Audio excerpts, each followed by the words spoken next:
परिवारले परमेश्वरको सेवा गर्नेछौँ, परमेश्वरको सेवा गर्नेछौँ।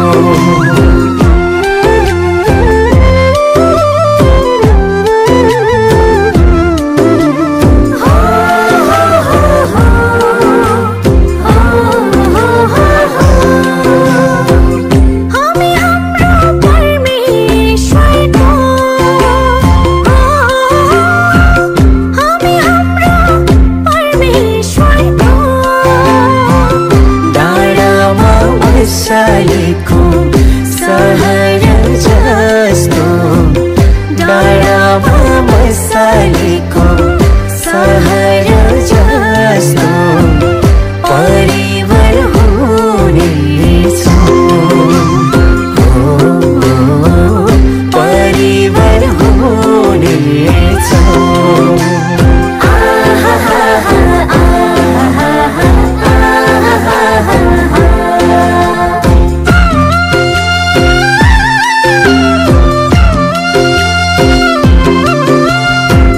हामी राजकीय परमेश्वरको, हामी राजकीय परमेश्वरको पुजारी गिरी बनाउनु भयो, पुजारी गिरी बनाउनु भयो।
हामी संसारको ज्योति बनौँ,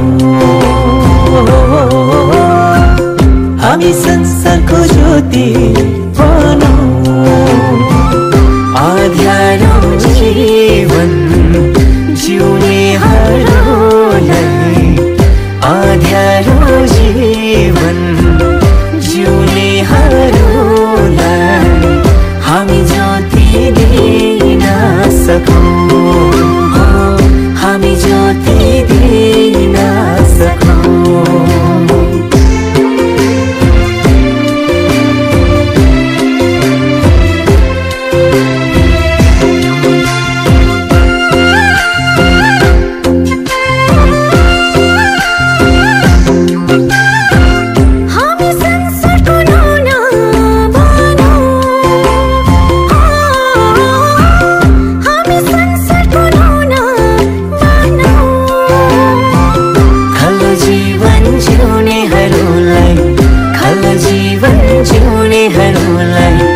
स्वादिष्ट दिन सकौँ, स्वादिष्ट दिन सकौँ।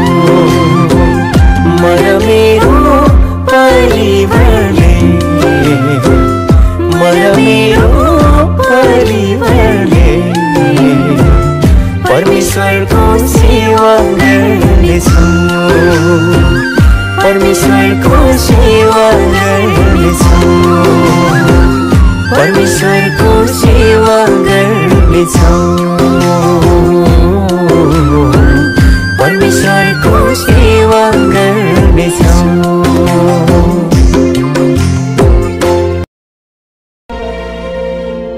धनी एक साधारण परिवारको व्यक्ति थियो। साधारण काम, साधारण परिवार, गाउँ समाजमा ख्रीष्टको सुन्दर गवाही बनेर बसेको परिवार। आफ्नो परिवारलाई भने धनीले धेरै माया गर्थ्यो। अझै बाउ छोराको माया देखेर गाउँले छक्क पर्थे। एक दिन छोराले बाबुलाई प्रश्न गर्छ, बाबा, ईश्वरले हामीलाई माया गरेर आफ्नो छोरा बलिदान गर्नुभयो। के तपाईले पनि मलाई बलिदान गर्न सक्नुहुन्छ? यो प्रश्नको धनीसँग कुनै उत्तर हुँदैन। साँच्चै नै ईश्वरले यस संसारलाई यति धेरै माया दिनुभयो कि आफ्नो एकमात्र पुत्र तपाईँ र मेरो निम्ति दिनुभयो।